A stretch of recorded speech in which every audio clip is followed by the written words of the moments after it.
I actually tried to fight being a chef because I was like, didn't want to be like my dad. So it's a weird thing. That's why I'm the black sheep. It's like basically I had bet it with him. I didn't want to be a chef.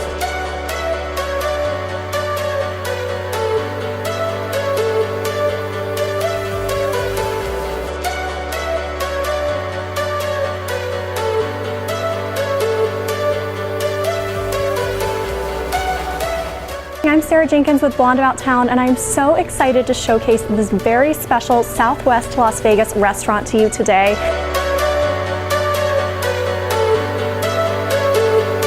In a moment, I'm going to sit down with Chef Jamie Tran, and we're going to talk about this Vietnamese American fusion comfort food that makes this restaurant so special. One thing I really love about Las Vegas is the fact that it seems like a lot of the local restaurants, you know, the chefs support each other, and there's this close-knit family, and I think during this time more than ever, it's so important to support community, right? I believe so. We're all like tight-knit here. Everybody off-strip wise came from the strip, and we all know each other, and people who are still on the strip, chefs on the strip, or were like our mentors or our colleagues, and it seems like everybody has been joined together and just like supporting each other. No matter who opens something, everybody's very supportive. You guys are located in Southwest Las Vegas. It's so exciting. I love seeing different neighborhoods and areas of the city kind of pop up. I mean, the strip, it's fabulous, but it's so fun, you know, seeing this. And tell me about kind of like what makes your menu different? I think traditionally everybody went for the concept that you had traditionally do, if you did French food, it had to be French food, but it had to be from Brittany, or it had to be from Lyon, or if you did like, it's like certain French foods, it had to be a certain classic. Then you did like Mexican food, it had to be a certain, like it's always a certain type. I feel like it's typecast. You had to be typecast, and I'm definitely not typecast, and I always felt that way. So obviously the name Black Sheep, I was like, nope, I'm not going to do it that way. I'm very different, and my food is actually more me than anything. For me, I define my food more like, because I'm Vietnamese American, so I do Vietnamese influence. I'm trained in French food, so it's French technique with American ingredients. So for myself, it's just myself doing an upbringing of what I experienced through my childhood, through my experience in the culinary industry, and just putting it in a plate and my mindset. So it's me on a plate, I call it. I love that. Looking in front of me, I see this amazing array of food, so I'm like salivating looking at it. But tell me a little bit about what each of these dishes are. Even though Vegas is not seasonal, we try to keep it seasonal where the products where we get it from.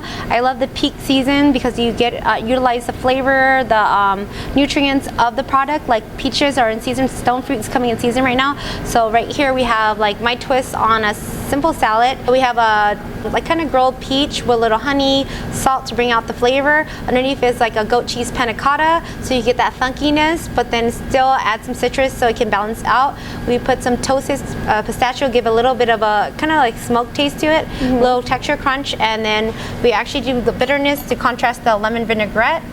This is one of our favorite dishes that guests love.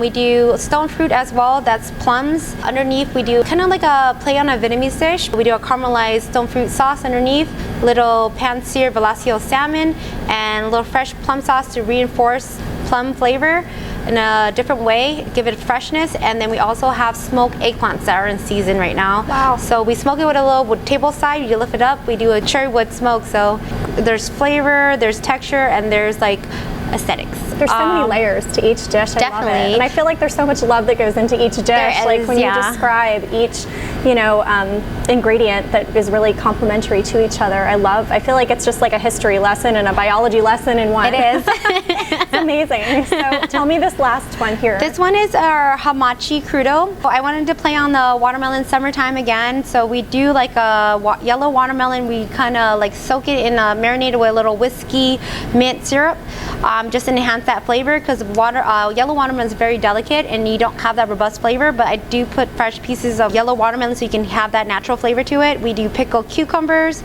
a little sliced hamachi, lotus shift for texture, and little jalapeno. So it's kind of a deconstructed version of gazpacho without the tomato. So it's very like summertime, refreshing. Yes, so summery. I love for that. myself, I love it. That one is like the classic one for myself. I love it because this is my mom's recipe. Never took it off the menu. People will murder me for sure if I took it off the menu, but it's my version of what my mom made me when I was younger. Imperial rolls with Duroc pork. I love Duroc pork because it's like a red pork that is basically balanced between marbleization and lean, so it's not too fatty but not too like lean, so it's not that dry. We grind it ourselves, and then we put black trumpets in there. We put all the secret ingredients I would never tell anybody. We wrap it in the rice paper. You gotta keep something secret, that's right? The grave. That is my grave one. Even Hubert Keller wanted me to tell him. I was like, no. You gotta keep those close, those secrets. We were talking a little before because I feel like you have had such an interesting background. You've worked, you know, with some chefs on the strip, these celebrity chefs, and then you kind of branched out on your own. And prior to that, it sounds like you didn't always know you wanted to be a chef, right? You did a couple other things. No. Okay, I actually tried to fight being a chef because I was like, didn't want to be like my dad. So it's a weird thing. That's why I'm the black sheep. It's like basically I had bet it with him. I didn't want to be a chef. My dad actually wanted one. I have 6 brothers, so he wanted one of the boys to pick up after him. They didn't, and then I picked up doing like working with him a little bit because I needed like money for volleyball, and he didn't support it, and I was like, whatever, Dad, I'll do it myself. So I did whatever, and then like he like it's like extreme chef, like you can think of like a Gordon Ramsay but on crack. So then so he like went crazy, and one day he was all like, get your little butt on the line. And then so I went on the line and went on the fry station, like I was doing the fried chicken and stuff. He looked at me and I saw it in his eyes. He was like, damn it, she's gonna be the chef. And then I remember that day, and then I was like, okay, and then I tried to jump on saute. He was like, no, don't go on saute. I was like, jumping on saute. He's like, don't go on saute. I kept on trying to go on saute, and then finally he let me, and I was like, you don't have any cooks. Whatever, Dad. So I started cooking. I was like, you know, I'm gonna be a better chef than you, but I don't want to be a chef. And I jumped around, tried to be a bio major, did all this other stuff. Finally, all friends and family said, you know what, just snap out of it, you're a chef. I was like, you know, I'm gonna own my own restaurant. If I'm gonna do something, I'm gonna own my own restaurant, and that's what I did. I went business management, when I decided to become a chef, I just put my head down and became a chef. Went all in. All in. I gave myself 10 years after graduation to own my own restaurant. It took me 7 years. So it's amazing. I'm pretty proud of myself. You should be. I'm just so blown away. And I feel like it's one of the best, most exciting creative menus in all of Las Vegas. And I'm excited to see what's to come. Do you guys do like specific dinners or wine pairings or like kind of dinner drink pairings, or is that something people can look forward to as restaurants are reopening? We actually are planning that. We're trying to plan like a one-off once a month, like prefix dinners, just to branch out and do something a little bit like something I miss doing. So I wanted to do that, and people actually can request it themselves, buy out the restaurant, and I just definitely don't shy away from the fine dining anymore. I'll still do it. At the end of the day, I think I'm like a jack of all trades, so I'll do whatever people want to do.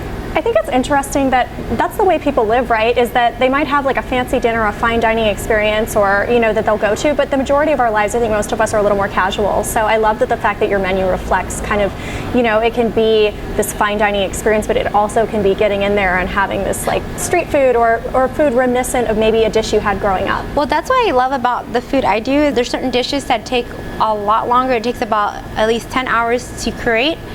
But when to execute it, it could be like 6 minutes.